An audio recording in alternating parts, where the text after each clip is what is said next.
చంద్రబాబు నాయుడు గారి కూటమి ప్రభుత్వం అధికారంలోకి వచ్చిన ఈ 19 నెలల కాలంలో 31 మంది పిల్లలు హాస్టల్లో ఉండేటటువంటి పిల్లలు చనిపోయినటువంటి పరిస్థితి. నిన్నటికి నిన్న ఇంకొక ఆశ్రమ పాఠశాల విద్యార్థిని బలైంది. విద్యార్థిని తల్లిదండ్రులు కొర్రా భాస్కర్రావు లక్ష్మీ దంపతుల కథనం ప్రకారం కొర్రా పూజిత 14 సంవత్సరాలు పెదబైలు గిరిజన సంక్షేమ ఆశ్రమ బాలికల పాఠశాల 2లో 9వ తరగతి చదువుతుంది. ఈ నెల 8న సంక్రాంతి సెలవులు ఇవ్వడంతో ఇంటికి వచ్చింది. గొంతులో నొప్పి దగ్గు వస్తుందని చెప్పడంతో 10న తల్లిదండ్రులు ఏదైతే పెద్దబైలు పిహెచ్సికి తీసుకెళ్లి పరీక్ష చేయించారు. HB 6.2 ఉందని మందులు ఇచ్చారు. ముంచగిపుట్టు ఏరియా ఆసుపత్రికి వెళ్లాలని సూచనతో అక్కడ మళ్లీ పరీక్షలు చేసి తేడా ఏమీ లేదని చెప్పారు. దీంతో పూజితను తల్లిదండ్రులు ఇంటికి తీసుకొచ్చారు. ఈ నెల 14న పూజిత గొంతు నొప్పి ఎక్కువైంది, శ్వాస తీసుకోవడానికి ఇబ్బంది పడింది. దీంతో తల్లిదండ్రులు ఉదయం 8 గంటలకు 108 అంబులెన్స్కి ఫోన్ చేశారు. అయితే 2 గంటలు పడుతుందని సిబ్బంది సమాధానం చెప్పారు. 108 అంబులెన్స్ రావడానికి 2 గంటలు పట్టిద్దని చెప్పారంట. ఎలా ఉందో ఆంధ్రప్రదేశ్ రాష్ట్రంలో దారుణమైనటువంటి పరిస్థితి ఒకసారి మీరు చూడండి.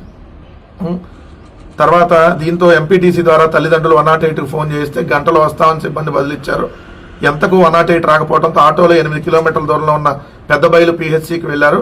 అక్కడ వైద్య సిబ్బంది పరీక్షలు చేసి వెంటనే పాడేరు జిల్లా ఆసుపత్రికి తీసుకెళ్లాలని రిఫర్ చేస్తే అక్కడ కూడా 108 అందుబాటులో లేకపోవడంతో కుటుంబ సభ్యుల ఒత్తిడి మేరకు ఆసుపత్రి సిబ్బంది పిహెచ్సి అంబులెన్స్ లో పూజితను తరలించారు. పాడేరు జిల్లా ఆసుపత్రిలో వైద్యం అందిస్తుండగా పరిస్థితి వికటించి పూజిత 14 ఏళ్ల పూజిత మరణించినటువంటి పరిస్థితి.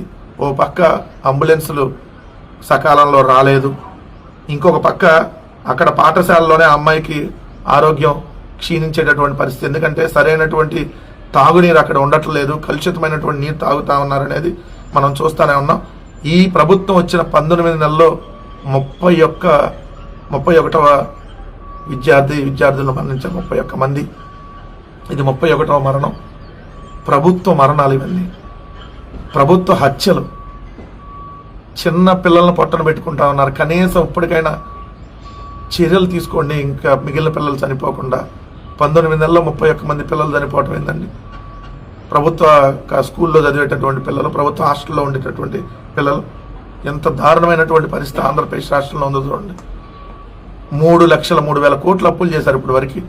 పిల్లలకు కనీసం తాగునీరు కూడా ఇవ్వలేనటువంటి దిక్కుమాలిన స్థితిలో ఈ ప్రభుత్వం ఉండి పిల్లలను పొట్టన పెట్టుకుంటుందంటే ఏం చేయాలి? ఈ ప్రభుత్వాన్ని నిమ్మకు నీరెత్తినట్టున్నారు. ముఖ్యమంత్రి స్పెషల్ ఫ్లైట్లో తిరుగుతాడు, ఉప ముఖ్యమంత్రి స్పెషల్ ఫ్లైట్, సకల శాఖల విధ్వంస మంత్రి నారా లోకేష్ స్పెషల్ ఫ్లైట్. పిల్లలకు మాత్రం తాగటానికి మంచి నీరు ఉండదు. 19 నెలల్లో 31 మంది చనిపోతారు. ఇది ఆంధ్రప్రదేశ్లో ప్రస్తుత పరిస్థితి.